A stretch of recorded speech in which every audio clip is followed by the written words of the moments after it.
Bonjour à toutes et à tous, je vous souhaite la bienvenue dans cette nouvelle vidéo de l'École des finances personnelles.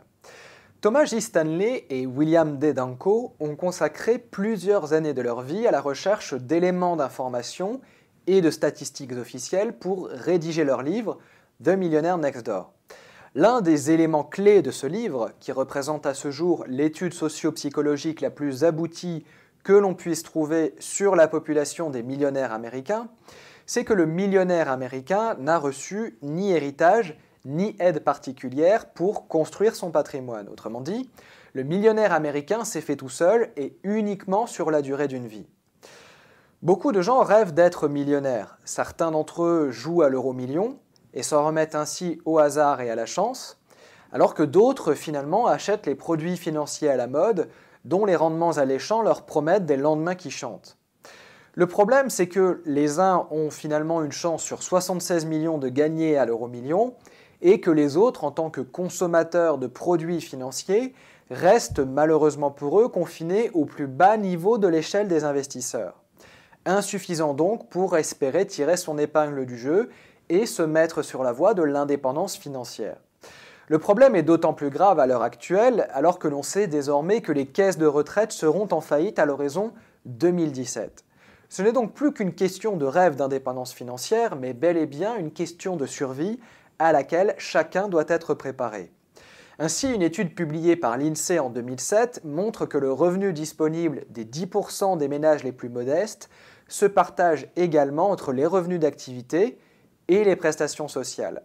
Cela signifie donc que la moitié des revenus que ces personnes touchent pour survivre, pour vivre, provient de l'État. Si demain l'État français fait faillite, et le risque n'a toujours pas été écarté en dépit de ce que l'on essaie de nous faire croire, ces personnes devront vivre avec la moitié des revenus qu'elles touchaient jusqu'à maintenant, qui n'étaient déjà pas très élevés.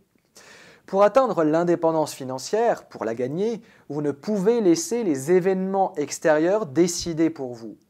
Reprendre le contrôle de votre vie financière, voilà l'arme secrète pour atteindre l'indépendance financière. L'enrichissement ne doit pas avoir vocation à changer votre style de vie. Votre cadre de référence doit être tourné vers l'idée que l'indépendance financière est plus importante que le statut social. 99% des gens commettent l'erreur de croire qu'ils auraient une vie différente s'ils devenaient millionnaires. Et ils ne deviennent jamais. Pourquoi ? Tout simplement parce qu'ils se trompent d'objectif. Pour réussir, vous devez d'abord imaginer votre style de vie idéal et y consacrer le temps nécessaire pour agir ensuite en fonction de vos besoins et de vos désirs. La preuve, même millionnaire, le millionnaire américain moyen ne souhaite pas changer de vie ni la façon dont il vit.